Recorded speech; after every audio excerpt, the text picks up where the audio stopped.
தயவு செய்து இப்பதிவை தவறாக எடுத்துக்கொள்ள வேண்டாம். ஒரு விழிப்புணர்வுக்காக மட்டுமே இப்பதிவை பதிவிடுகிறேன்.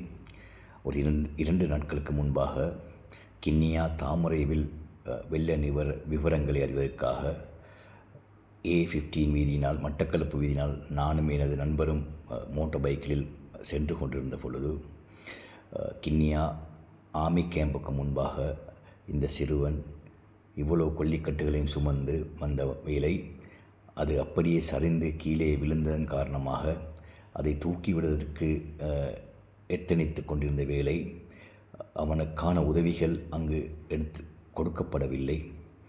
அப்பொழுது நாங்கள் வந்து கொண்டிருந்தோம். சிறுவன் எங்களை நிப்பாட்டவில்லை, பார்த்து கொண்டே இருந்தான்.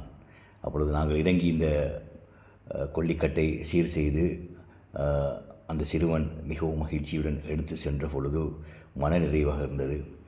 இதில் கூற வருவது என்னவென்றால், இப்படியான நிகழ்வுகளை கண்டால் தயவு செய்து ஒரு 5 நிமிடம் அல்லது ஒரு 10 நிமிடம் அல்லது ஒரு 2 நிமிடம் அவர்களுக்காக அதை நின்று செய்து கொடுத்து விட்டு சென்றால் உண்மையிலே எமக்கும் ஒரு ஆறுதலாகவும் மன நிம்மதியாகவும் மன நிம்மதியையும் பாதுகாப்பையும் இறைவன் தருவான்.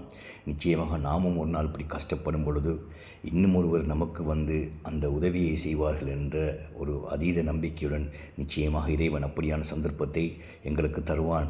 நாங்கள் இப்படியான வேலைகளை செய்யும் போது என்ற எண்ணத்துக்காக மட்டுமே இக்காட்சியை நான் பதிவிட ஆசைப்பட்டேன். உண்மையிலே இந்த பதிவுக்கு பிறகு இந்த சிறுவன் அதை சிரித்து கொண்டு சென்ற பிறகு நான் மனதுக்கு மிக ஆறுதலாகவும் சந்தோஷமாக இருந்தது. உண்மையிலேயே இந்த இப்படியான விடயங்களை அனைவரும் மனிதாபிமானத்துடன் இப்படியானவர்களை கண்டால் நாம் உண்டு நமது வேலை உண்டு என்று செல்லாமல் இப்படியான வேலை மட்டுமல்ல, நிறைய இது போன்ற சந்தர்ப்பங்கள் அடுத்தவர்களுக்கு கஷ்டமான சூழ்நிலைகள் ஏற்படலாம். இதை கவனத்தில் கொண்டு இந்த பதிவை ஒரு பெருமைக்காக அல்லாஹ்வுக்காக எடுத்துக்கொள்ளாமல் ஒரு படிப்பினைக்காக ஒரு விழிப்புணர்வுக்காக எடுத்துக்கொள்ளுங்கள்.